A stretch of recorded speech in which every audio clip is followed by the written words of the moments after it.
I've always had a weak heart. Not just physically. I've always been afraid of my own shadow.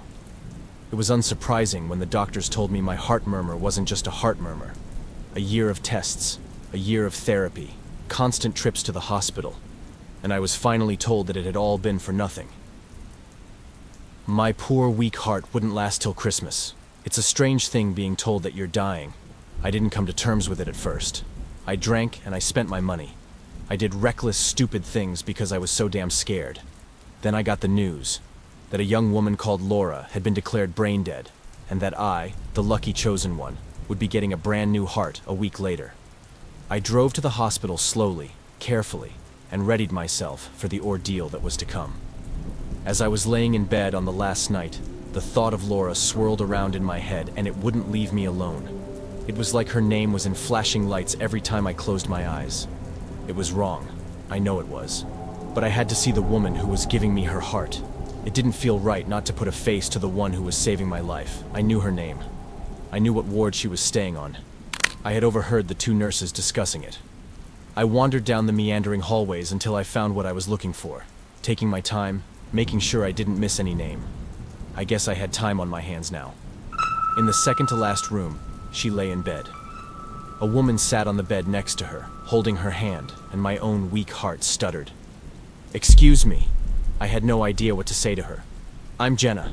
I'm the person. I'm having surgery tomorrow," and what I assumed was Laura's mother stood up, and I could tell from the look in her eye that she knew who I was. "Thank you for visiting. I know it's strange, but a part of her is going to be living on in you. I wanted to meet you." I stood there, helpless and lost for words.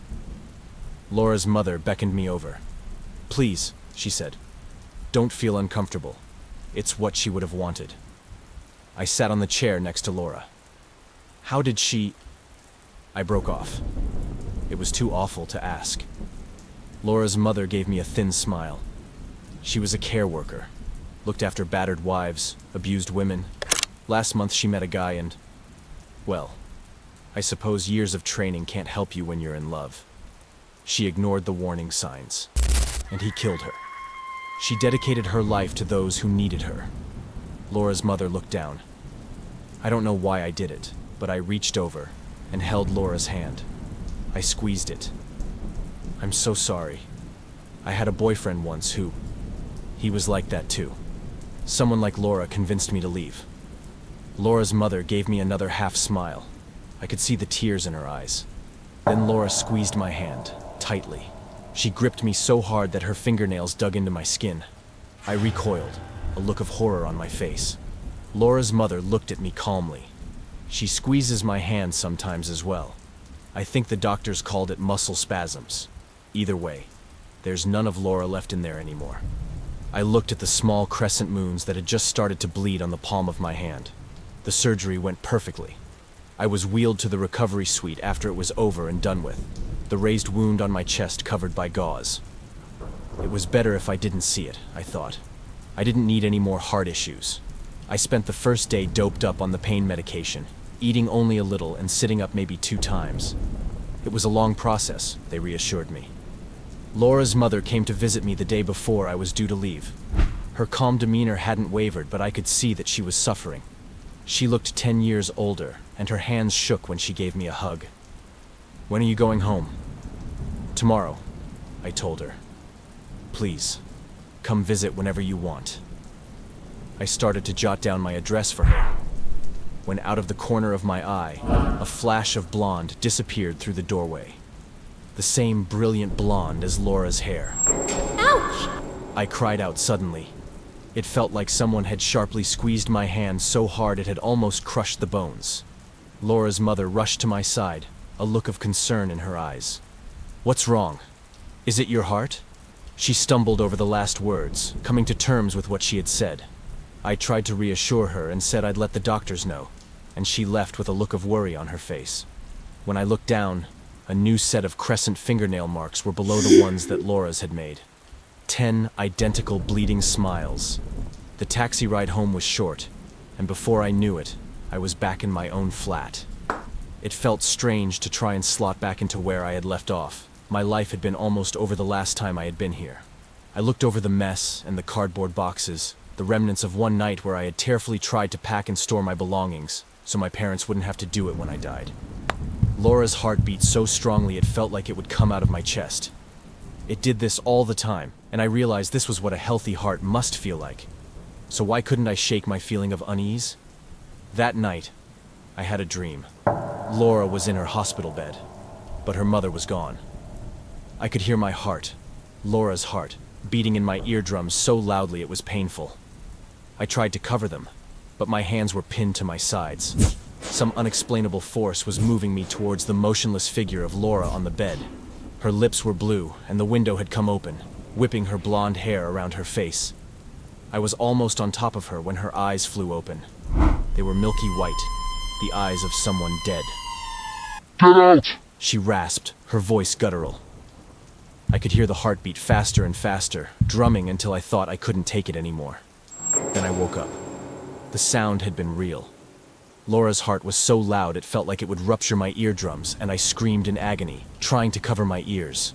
It was useless. It was coming from some deep place inside me. I could feel it reverberating around the hollows of my chest.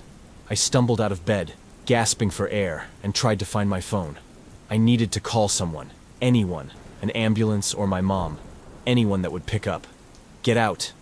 It was a faint whisper over the hammering thumps of Laura's heart, a low guttural voice that sounded like it had been made by an animal, and I crawled to the door, down the hallway, choking on my screams for help. My neighbor opened the door, his eyes as wide as saucers at the sight of me on the floor clutching my chest. He drove me to hospital as I cried in the passenger seat of his car. After about 50 different checkups, the doctors told me that absolutely nothing was wrong with me.